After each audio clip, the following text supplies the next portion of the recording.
And Stuart, from everything that you know, so we see that, there was this stained pillowcase, stained mattress cover, with these reddish brown stains. How likely is it that Kohberger would have cut himself while he was committing these crimes? Well, it's interesting because when you look at the affidavit in support of the search warrant, originally it was led to believe that unfortunately all four victims perhaps remained in their beds. It turns out that only two of them were actually killed while still in their bed. And I do believe that two of the other victims are found somewhere near or around the bed. And so it would not surprise me, or would not be unlikely, that there was some struggle, some efforts for any one of these victims to try to defend him or herself.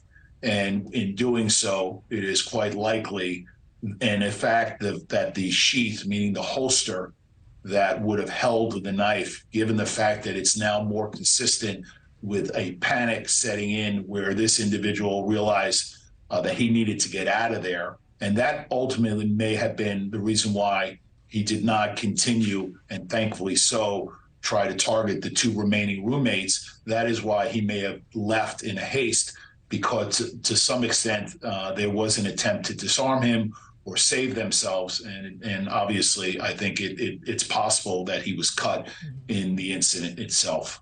So, Stuart, you brought up that sheath, the knife sheath that was found in the home with the victims. So we know that this warrant authorized investigators to seize knives or any other sharp tools, but from the list of items recovered, nothing fitting that description is on there. So if this murder weapon is never found, which it may not be, will that in any way change the case against Kohberger?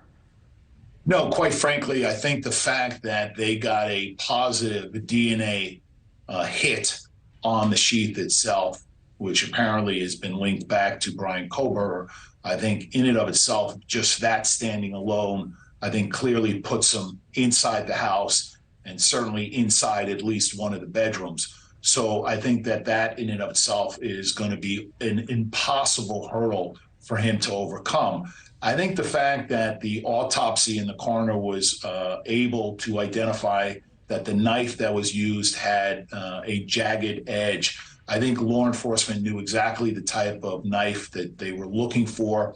I would not be surprised, and it may play out in the near future, that they have gone back and identified possible places, or actually they may have already identified actually where he purchased this particular knife. Hopefully they're able to get some video surveillance, or if it was sent, shipped through the mail.